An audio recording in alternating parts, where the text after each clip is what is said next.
tell me what all things are there into your India and China relations. India और China के relations कैसे हैं? सभी कुछ भूल जाओ, ताइवान भूल जाओ, ये मत देखो, ओवरऑल बात करो. जब हम लोग ना स्पेसिफिकली कभी भी कोई टॉपिक पढ़ते हैं ना, तो it is always your past, present and future. तो सबसे पहले हम लोग पास्ट से शुरू करते हैं कि इंडिया और चाइना के रिलेशन स्टार्टिंग में कैसे थे. लड़ाई शुरू से. तो आई एम तो टॉकिंग अबाउट हिस्ट्री. हमारे भी यहाँ पे ब्रिटिशर्स थे, है ना, और ब्रिटिशर्स नॉर्थ ईस्ट में कभी भी इंटरेस्टेड नहीं होते थे. ठीक है, तो बाकी सब अच्छा चल रहा था जब तक ब्रिटिशर्स थे यहाँ पे. चाइना अपने वालों का ध्यान रखता था, उसको पता था. ठीक है, हम अपना ध्यान रखते थे. नॉर्थ ईस्ट वाले बिल्कुल इंडिपेंडेंट ही रहते थे हम लोगों से. बहुत बहुत कुछ होता है ना. जैसे हम लोग मेरे ख्याल से आप लोगों ने सुना होगा, that is also about your marine silk root. हम लोग चाइना के साथ करते थे क्या हम लोग ट्रेड क्या करते थे मेरीन सिल्क रूट से. ऑफ कोर्स सबसे पहले तो हमारा सिल्क. ठीक है, क्योंकि हमारे यहाँ पे बहुत ज़्यादा था फेमस. और स्पाइसेस करते थे, और टी वगैरह का भी बहुत ट्रेड होता था. तो silk of course that is because of saris, है ना, हमारे यहाँ पे कल्चर था. Why spices? Marine silk route के अंदर स्पेसिफिकली स्पाइसेस को बहुत ज़्यादा फोकस रखा जाता है. और भी बहुत सारी चीज़ों का ट्रेड होता है, but by specifically spices. That is absolutely right. But मैं पूछ रही हूँ स्पाइसेस ही क्यों? इंडिया नहीं प्रॉस्पेरस था, मतलब कि अब होना शुरू हुआ है वो तो थोड़ा बहुत, बट चाइना से ज़्यादा हमारा आता था जो स्पाइसेस था उस टाइम पे. सस्ता खरीद के आगे महंगा बेचना. हाँ, बड़ी इंटरेस्टिंग स्टोरी है इसके पीछे. हम लोग ना ट्रॉपिकल टाइप ऑफ क्लाइमेट वाले रीजन वाले बंदे हैं. तो जो स्पाइसेस है ना, तो उसका क्लाइमेट के साथ बहुत बड़ा आपका जो है कनेक्शन है. आपने कभी अचार सोचा कि कितना साल तक चलता? ना फ्रिज में रखना पड़ता, ना कुछ करना पड़ता. जैम्स ये कैसे रह जाते इतने टाइम तक लंबा? Thank you to our spices.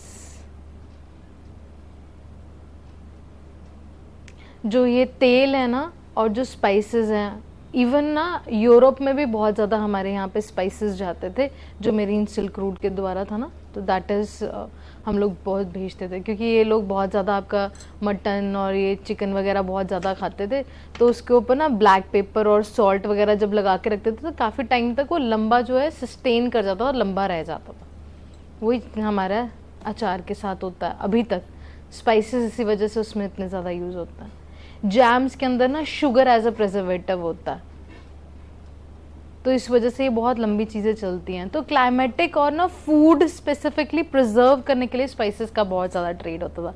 T तो ऑफ कोर्स हम लोगों की नेशनल ड्रिंक है, तो उसी टाइम से चल रही है पॉपुलर बहुत ज़्यादा. तो टी तो इस वजह से था.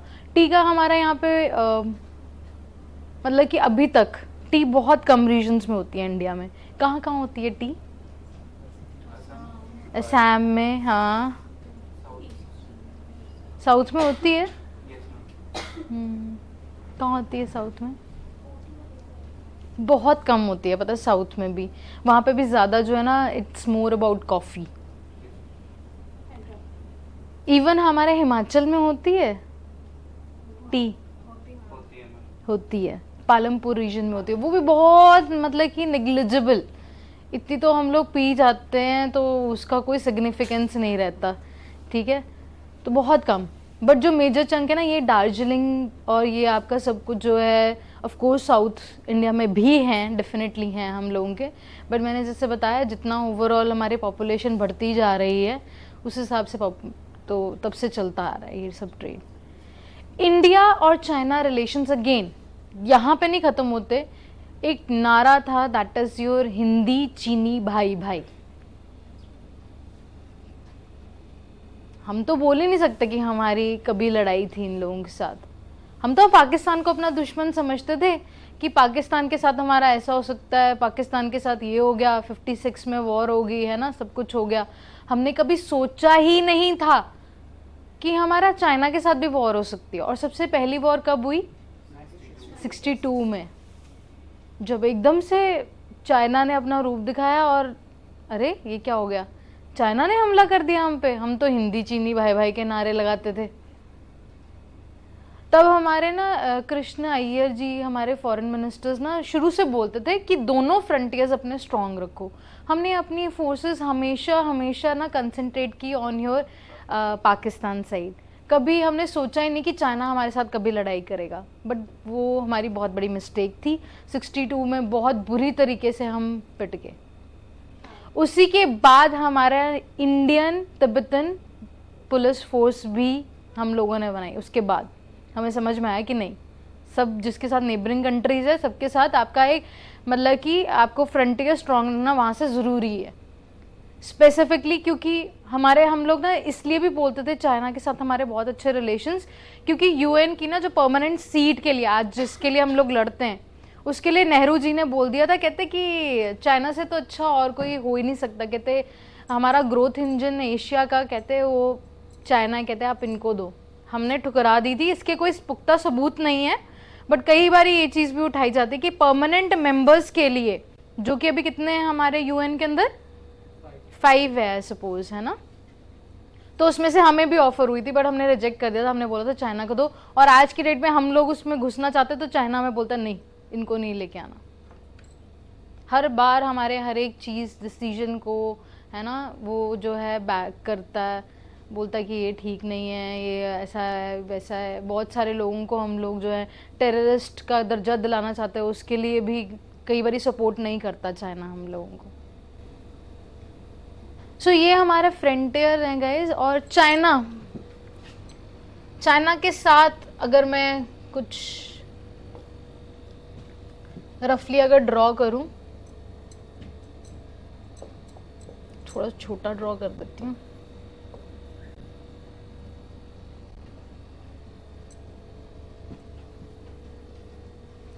तो ना आप 3 पार्ट्स के अंदर डिवाइड कर सकते हो चाइना और इंडिया के बॉर्डर डिस्प्यूट्स को। वो कौन कौन से हैं? 3 हिस्से। एक्साइचिन रीजन है ना, जो कि अभी आप LAC भी बोलते हो, लाइन ऑफ एक्चुअल कंट्रोल, ठीक है। और इसको LOC बोलते हो जो पाकिस्तान की होती है, that is your line of control, ठीक है। और उत्तराखंड वाला रीजन भी हम लोगों का जो है यहाँ पे डिस्प्यूटेड रहता है। And the last one is your Arunachal Pradesh. Arunachal Pradesh का शुरू से नाम अरुणाचल प्रदेश ही है? नो, क्या था इसका शुरू से नाम जब हम लोग आज़ाद हुए और सब कुछ हुए? पूर्व नहीं, क्या कर रहे हो? वो तो उत्तराखंड का पुराना नाम है।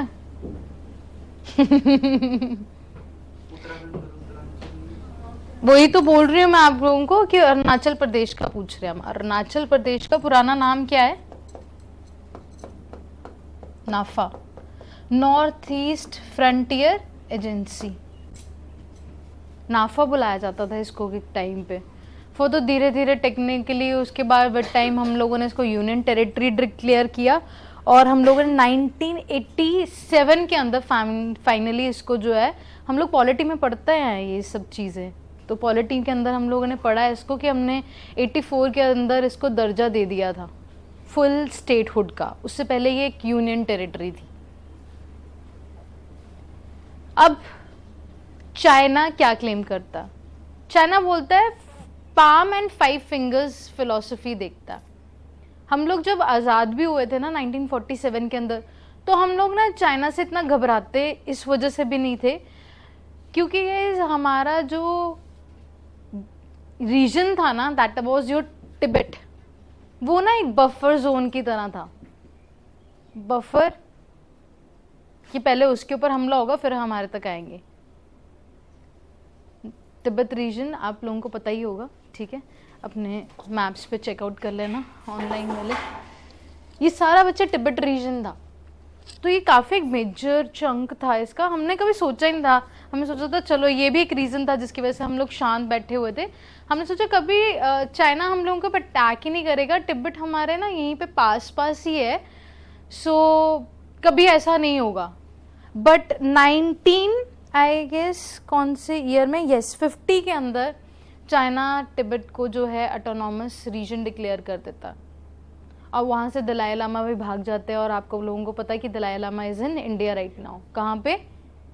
मकलोडगंज और ये जो धर्मशाला वाला रीजन है, स्पेसिफिकली नेहरू जी के टाइम पे। और हम लोगों ने बहुत मतलब की किया इन लोगों के साथ। ये ना मतलब कि डिस्टर्बेंस हुई थी आपकी 59 के अंदर दलाई लामा यहाँ पे आ गए थे, तो उसी के बाद ना गुस्सा आने लग गया था चाइना को। तब 62 की ये वॉर हुई थी। वो इतना ज़्यादा शुरू से स्ट्रांग था ना चाइना, कि चाइना ने ना आपके दोनों फ्रंटियर्स पे ना वॉर स्टार्ट कर दी थी। एक तो ऑब्वियसली एक्साइचन वाला रीजन जो है यहाँ पे भी अटैक करना शुरू कर दिया, और दूसरा रीजन यहाँ पे।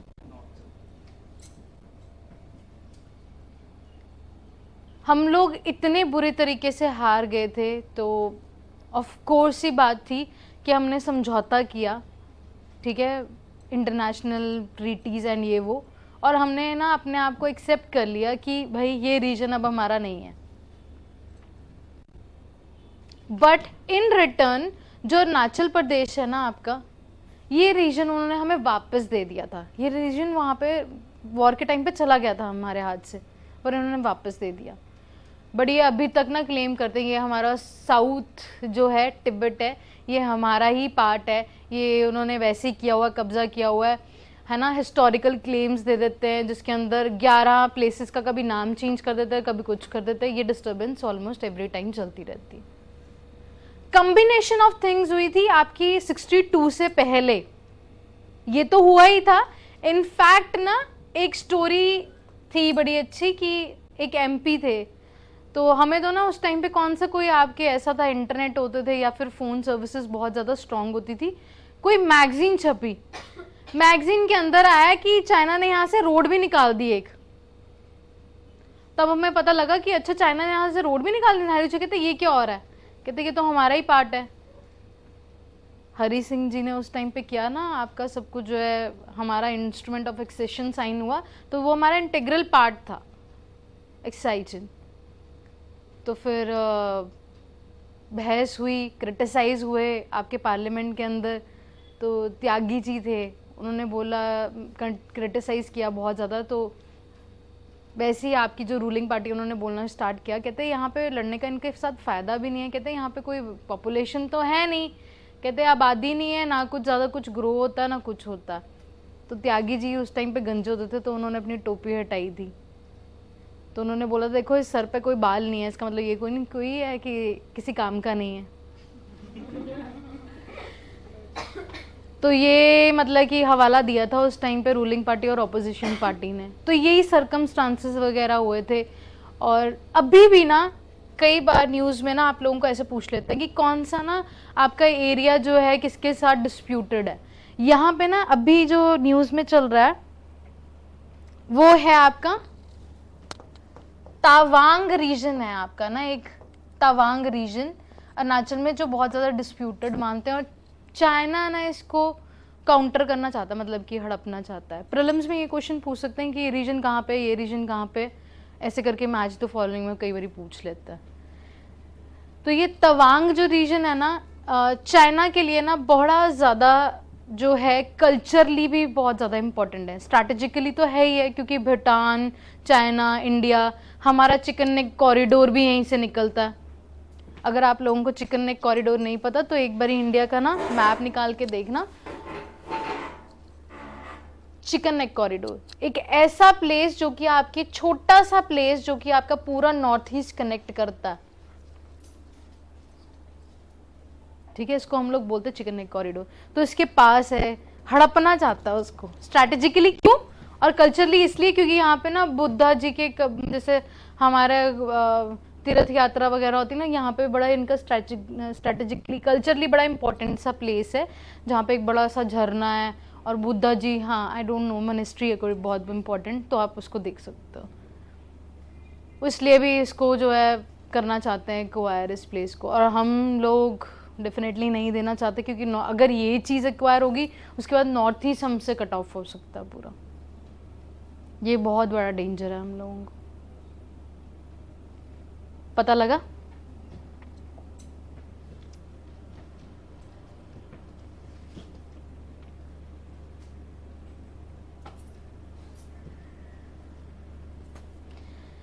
एक्सटाई चिन को ना अभी पीछे से अभी न्यूज आई थी, तो उसको बोला, कहते हम लोग क्यों नहीं नाम चेंज कर देते, कहते कितना बढ़िया है, कहते ये इनका चाइनीज नेम है एक्सटाई चिन, पता है आप लोगों को?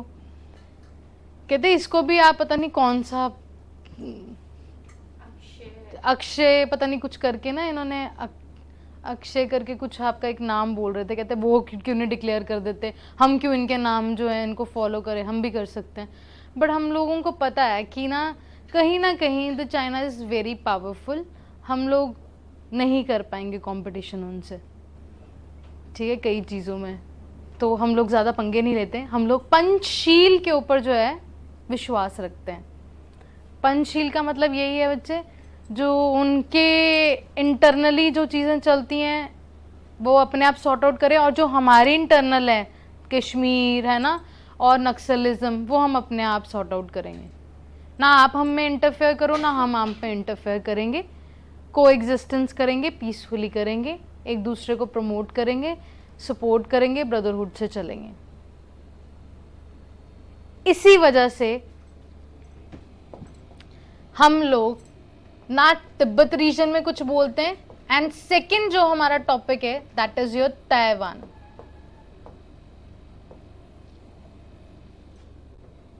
इसमें भी हम ज्यादा कुछ नहीं बोलते। ताइवान के बारे में बताओ कुछ।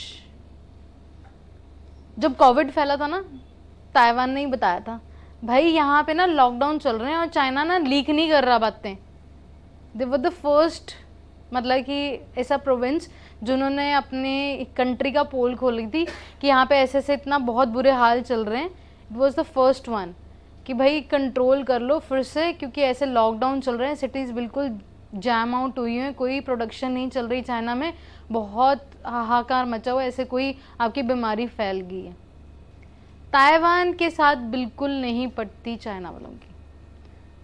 ताइवान में अलग मिलिट्री जो थे, आपके कमांडेंट थे, वो वहाँ पे जाके छुप गए थे, इन्होंने बोला हम तो अलग ही हो जाएंगे बिल्कुल, बट वो हो नहीं पाए।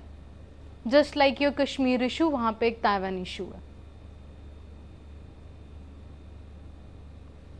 ओपीएम वॉर्स के बारे में किसी को पता? What is opium wars? Opium Wars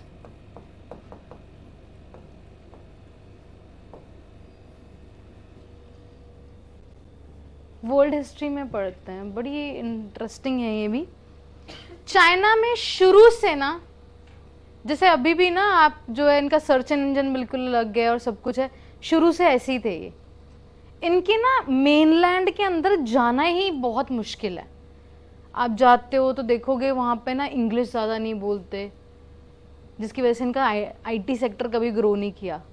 services में इंडिया ही नंबर 1 है। इनकी इंग्लिश बहुत ज़्यादा प्रॉब्लमेटिक है। अगर आपकी इंग्लिश स्ट्रॉन्ग है and you want to earn money, you can go to China. वहाँ पे मतलब कि इंग्लिश टीचर्स की बहुत डिमांड है, और वहाँ पे कोई रहना नहीं चाहता, क्योंकि वहाँ पे कोई राइट्स नहीं है किस चीज़ को लेके। ये जो ओपीएम वॉर्स हुई थी ना, यूरोप ने, जब हम लोगों ने डिस्कस किया ना, मेरीन सिल्क रूट आ रहा था और सब कुछ आ रहा था। मेरीन सिल्क रूट में क्या होता था कि चाइना, इंडिया, यहाँ से ना हम लोग सीज के थ्रू, रेड सी के थ्रू यहाँ पे जाके हम लोग जो है अपना सप्लाई करते थे चीज़ें वगैरह। मेनलैंड से भी करते थे, यहाँ से बीच बीच में जाते थे कैस्पियन सी के ऊपर ऊपर से। तो यूरोप में, यूरोप वालों ने देखा, कहते हैं कि क्या चल रहा है कि चाइना हमें सब कुछ ही दी जा रहा है, बट ना कुछ लेता तो है नहीं। अभी भी यही प्रॉब्लम है उसकी। ट्रेड क्या कहते हैं उसको हम लोग इकोनॉमिक्स में?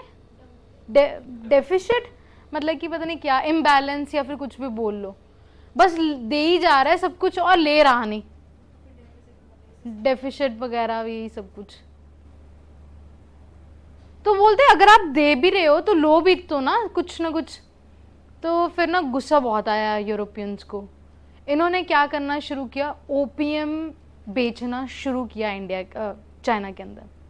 चाइना के अंदर अब शुरू से था तो था नहीं ये चीज़ें, तो उन्होंने ना 3 जगह निकाली जहाँ पे ना ये आपका जाते थे, और वहाँ से फिर अंदर मेनलैंड चाइना के अंदर जो है सप्लाईज होती थी, लोकल ट्रेडर्स करते थे।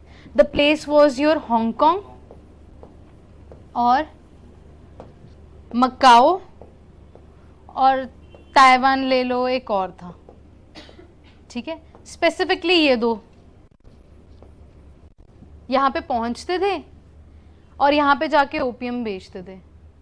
उन्होंने देखा चाइना गवर्नमेंट ने कि चल क्या रहा है यहाँ पे, हमारे जो यंगस्टर्स हैं वो गलत आदतों में जा रहे हैं, हमारा ड्रग ट्रैफिकिंग और ये सब कुछ, क्यों प्रॉक्सी वॉर्स ही होती है ना ये, it is a kind of proxy Wars जिसके अंदर आपकी यंगस्टर्स को पोर्नोग्राफीज के अंदर, आपको ओपीएम्स के अंदर आपको इन्वॉल्व किया जाता है और आपकी प्रोडक्टिविटी लो होती है।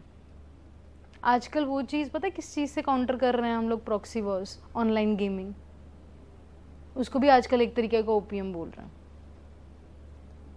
आपके यंगस्टर्स जो हैं आजकल मोबाइल पे सिर्फ गेम्स खेलते हैं, अब अलग तरीके का ओपीएम चल रहा है। जब इन्होंने ये देखा ना, उसके बाद इनकी ओपीएम वॉर्स होनी शुरू हुई कि क्या कर रहे हो, तो जो ट्रेडर्स आते थे उनको भगा देते थे। तो ये हुआ था यूरोप और चाइना के बीच में, ये 2-3 बार ही हुई हैं। ईयर्स देख लेना, सब कुछ पढ़ लेना, बड़ी इंटरेस्टिंग है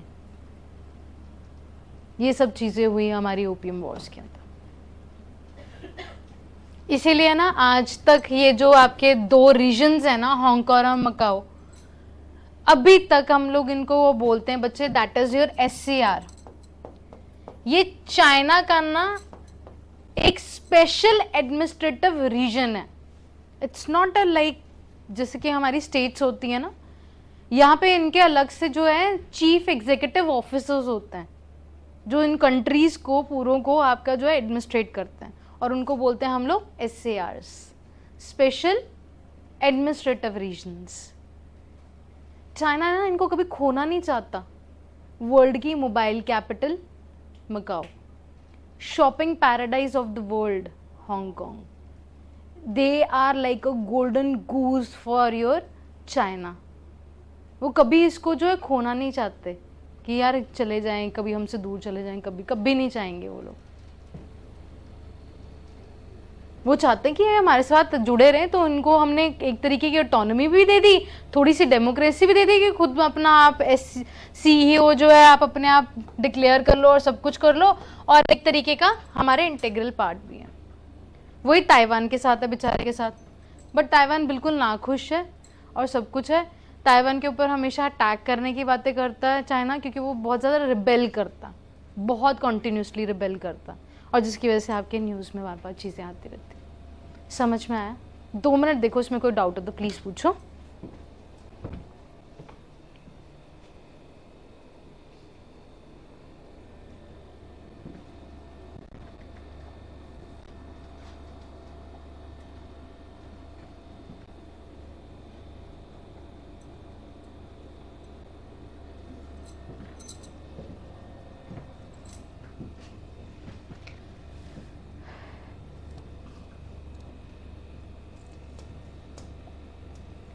चाइना में ना एक फिलॉसफी है जो कि ना आपके माओ जेडोंग ने दी थी,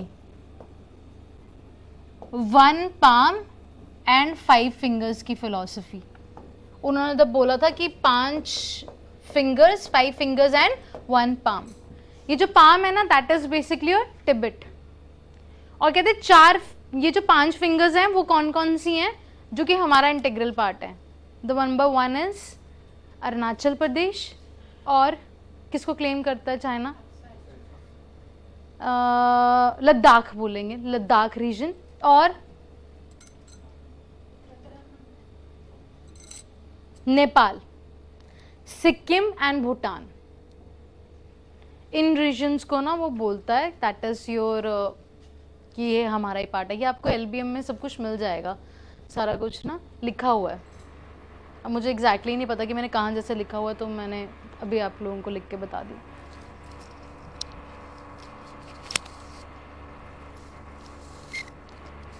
जब ऐसा हुआ ना तो बेचारा सिक्किम डर गया। सिक्किम में ना किंग था, मोनार्क की थी, तो वो तो भैया डर के फटाफट से इंडिया में आ गया कि भाई हमें अपनी शर्म में ले लो, जैसे कि आपने अरुणाचल को लिया है तो पॉलिटी में पढ़ेंगे इसको भी, कि हमने उनको भी यूटी डिक्लेयर कर दिया था, उसके बाद हमने उनको फुल स्टेटहुड का दर्जा दे दिया था। अभी भी उसको स्पेशल कैटेगरी स्टेटस में रखा हुआ है, कई चीज़ों में उनको खुली अपनी छुट्टी है, but they are the integral part of India right now. ठीक है, सिक्किम के ऊपर लड़ाई चलती रहती है। नथुला पास, जेपला पास बहुत इंपॉर्टेंट है ज्योग्राफी एस्पेक्ट से, याद रखना, they are in Sikkim. Nathu jeep पे गया सिक्किम में, बड़ा इंपॉर्टेंट पासेस हैं ये माउंटेन पासेस। ला का मतलब क्या होता है? ला का मतलब होता है पास इन योर तिब्बत, ठीक है, तिब्बतन लैंग्वेज। सैंगपोर रिवर पता नहीं कितनी बार न्यूज़ में आती है, ऑलवेज डिस्प्यूटेड। ये भी एक ऐसा रीजन है जो कि आधा इंडिया इसको काउंटर करती है और आधा चाइना करती है उसका टेक केयर। ये भी मतलब कि बार बार आता रहता है। सो इसका भी मतलब पो का सैंग पो का मतलब भी ये क्या होता है? दैट इज़ योर लेक होता है। Sorry, I am so sorry, Sangpo बोल रही हूँ, पैंगसो सो का मतलब इसमें टी साइलेंट होता है, सो। सैंगपो हमारा ब्रह्मपुत्र में बोलते हैं, ठीक है, ब्रह्मपुत्र को बोलते हैं इन योर तिब्बत लैंग्वेज। ये भी बड़ा स्ट्रैटेजिकली इम्पोर्टेंट प्लेस है क्योंकि हमारा जो सियाचिन ग्लेशियर है ना, सो ये सियाचिन क्यों इम्पोर्टेंट है? Why Siachen glacier is so important? Anyone?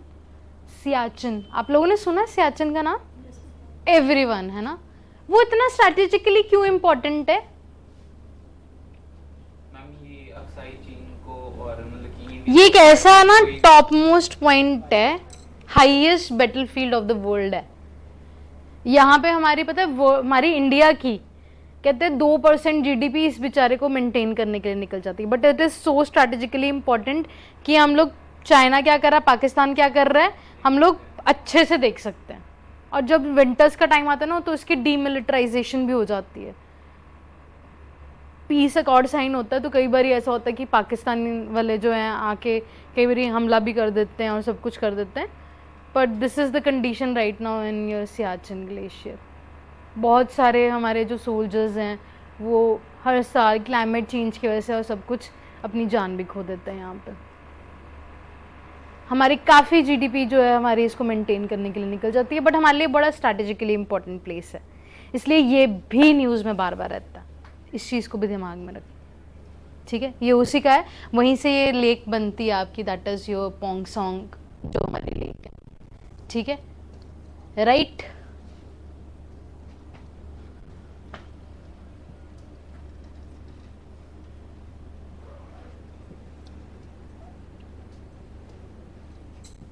ये सारे के सारे जो मैप्स के ऊपर हम लोगों ने बनाए हुए हैं ना गाइस, आपके जो रीजन्स हैं, बस आपको ऐसे पूछ लेते हैं कि ना भाई कि ये प्लेस कहाँ पे है, किसके बीच में डिस्प्यूटेड है, तो आपको एक तो प्लेसेस ज़रूर पता होने चाहिए कि एग्जैक्टली क्या है,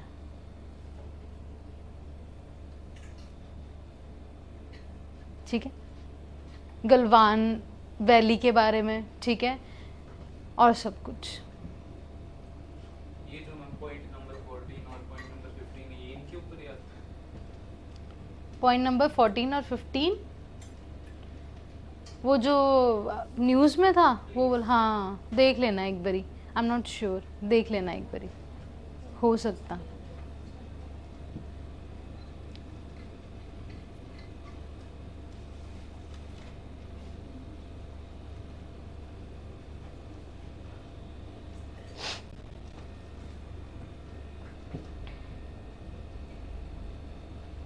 ये वही आपके बार बार ना बताया हुआ है कि हर साल कुछ ना कुछ आपका डिस्प्यूट में निकलता है।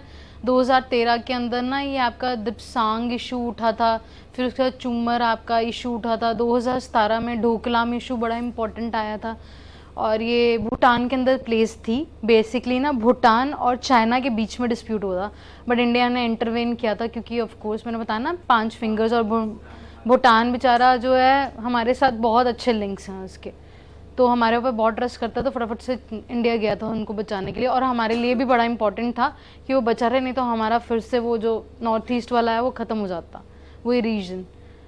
तो एक कहीं ना कहीं से ना अटैक करता है इसको ना। कई बार हम लोग ना न्यूज़ में ऐसे भी आता है, सलामी टैक्टिक्स भी बोलते हैं इसको। क्या करते हैं ये, 10 कदम आगे बढ़ते हैं और 1 कदम पीछे चले जाते हैं। एक्चुअल में ये करते हैं इनके सोल्जर्स, क्या करते हैं 10 कदम आगे बढ़ेंगे और फिर लोगों को दिखाने के लिए कि हम पीछे हो गए, तो 1 कदम पीछे हो जाते हैं। सलामी टैक्टिक्स अपनाते हैं ये, थोड़ा थोड़ा थोड़ा थोड़ा थोड़ा करके ना हमारे जो टेरिटरीज है ना उनके अंदर जो है आपका बढ़ते जा रहे हैं आगे आगे। सो ऐसे ही ना, मतलब कि ये एक, मतलब कि आप लोगों का ना एक स्टोरी सी कंप्लीट होगी। अगर आपको कभी भी आपको हांगकांग का इशू आ जाता है, ताइवान का इशू आ जाता है या चाइना का, अब आपको ये इशू क्लियर हो गया ना, अब आप कभी भी रिलेट कर सकते हो इजीली चीज़ों के साथ, आपको कभी कोई प्रॉब्लम नहीं आएगी मेरी तरफ से।